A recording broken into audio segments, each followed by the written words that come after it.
चलिए दोस्तों, एक बहुत बड़ा लेवल का मैं फिल्म आप लोगों के बीच में लेके आया हूं। इस फिल्म में काम किया है अंजना सिंह जी हैं, यामिनी सिंह जी हैं, जो कि काफ़ी हिट फिल्म है। तो आज हम इसी फिल्म के बारे में बात करने वाले हैं इस वीडियो में, तो वीडियो को लास्ट तक देखते रहें। और जो लोग भोजपुरी बुढ़हंगामा चैनल को अभी तक सब्सक्राइब नहीं किए हैं वो लोग सब्सक्राइब कर लीजिए। चलिए वीडियो को शुरू करते हैं। आज हम जिस फिल्म के बारे में आप लोगों से बात कर रहे हैं, फिल्म का नाम है छुटकी दीदी बड़की दीदी, जो कि इस फिल्म में काम किया है अंजना सिंह जी हैं, यामिनी सिंह जी हैं, जो कि काफ़ी हिट फिल्म है। और इस फिल्म में देव सिंह जी नजर आने वाले हैं, रितेश उपाध्याय जी हैं, जो कि काफ़ी पारिवारिक फिल्म है।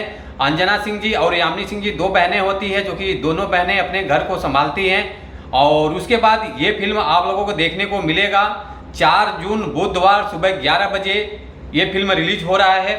एंटरटेन रंगीला चैनल से, काफ़ी अच्छा चैनल है, आप लोग चैनल को सपोर्ट कीजिए। तो इस फिल्म को आप लोग प्यार दुलार आशीर्वाद जरूर दीजिए। जब ये फिल्म लॉन्च हो जाएगा तो आप लोग जरूर सपोर्ट कीजिए इस फिल्म को। काफ़ी अच्छा तगड़ा वाला फिल्म है, पारिवारिक फिल्म है। तो ऐसे से फिल्मों को आप लोग सपोर्ट करते रहिए।